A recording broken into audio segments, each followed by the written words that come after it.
Yo, it's Elliot with Yo Elliot. You got strength questions, and I got your answer. Yo, Elliot.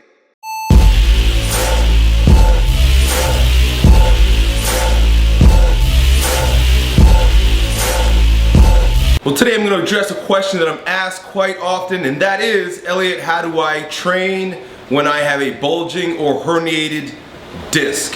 So before we get started, FDA warning, I am not a doctor or a therapist, but I'll share my experience and knowledge with you in training people who have bulging and herniated discs. Good news, you are not incapacitated. You can continue to train. You just have to consider a few things. So the first piece of information that we're going to need before we design a program for you is what kind of bulge or herniation do you have, or in what direction does it bulge.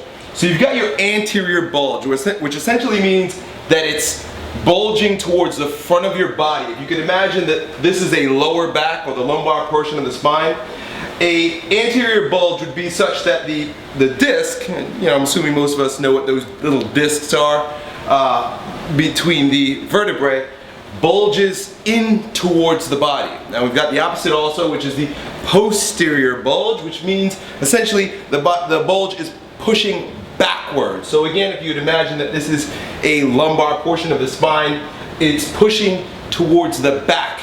The bulge is herniating, or the disc is herniating towards the back of the body. So these are important things to know. And then you also have lateral bulges. So if you're looking at someone in the frontal plane, the bulge is either going that way or that way, right? So the reason why we need to know what type of bulge it is so we can avoid exercises that push it further into the bulging direction or in the direction of the herniation.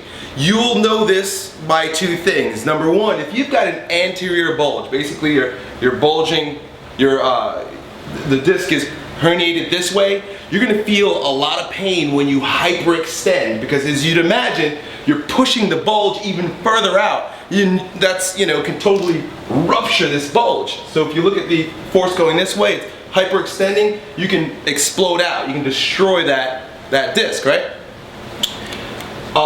With someone who has a posterior bulge, it's just the exact opposite is evident. You're going to bend forward and you're going to feel lots of pain, right?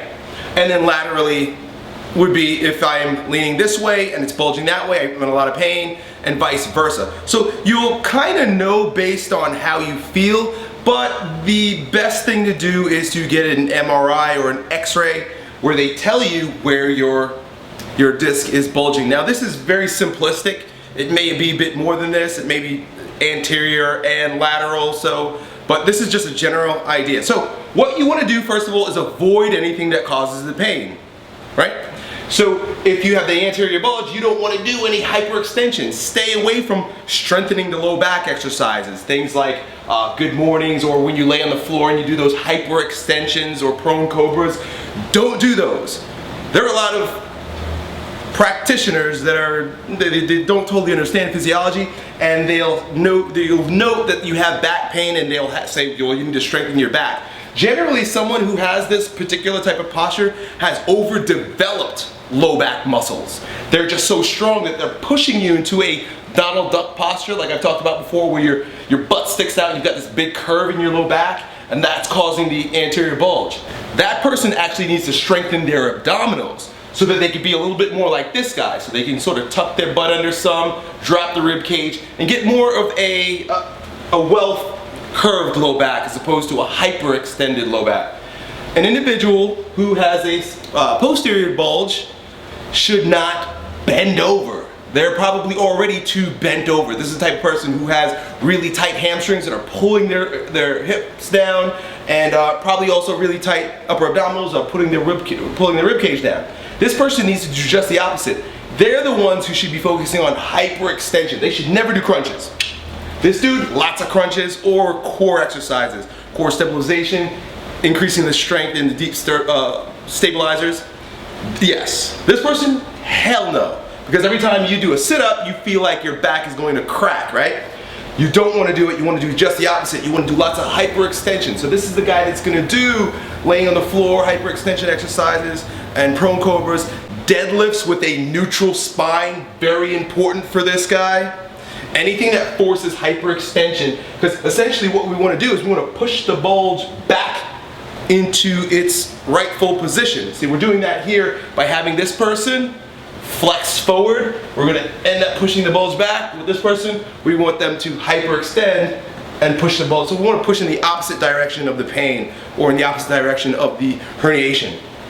And it would be evident too with the person who has a lateral bulge. If you lean this way and you've got pain because it's bulging out that way, don't do that. What you want to do is use exercises that force you to side flex and add them in at the end of your routine, or if you're in therapy or you're